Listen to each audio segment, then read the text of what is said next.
অভিষেক রাহুলের। হেড বনাম স্টার্ক, কি হবে কম্বিনেশন? দিল্লি ক্যাপিটালস এই মরশুমে একটি ম্যাচই খেলেছে। তারা দুটো ভেন্যুতে হোম ম্যাচ খেলবে। গত ম্যাচের মতো সানরাইজার্সের বিরুদ্ধেও বিশাখাপত্তনমে হোম ম্যাচ। তার আগে আরও খুশির খবর দিল্লি শিবিরে। ব্যক্তিগত কারণে প্রথম ম্যাচে খেলেননি লোকেশ রাহুল। ইন্ডিয়ান প্রিমিয়ার লিগে এই মরশুমে দুটো ম্যাচ খেলেছে সানরাইজার্স হায়দ্রাবাদ।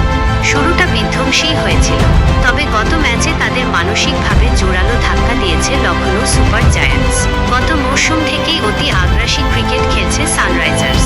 এই মরশুমেও তাদের খেলার স্টাইল বদলায়নি। মরশুমের প্রথম ম্যাচে সেই স্টাইল ক্লিকও করেছে। জয় দিয়ে অভিযান শুরু করেছিল হায়দ্রাবাদ। গত ম্যাচে ঘরের মাঠে লখনৌয়ের কাছে হার। বিশাখাপত্তনমে দিল্লি ক্যাপিটালসের বিরুদ্ধে নতুন লড়াই সানরাইজার্সের।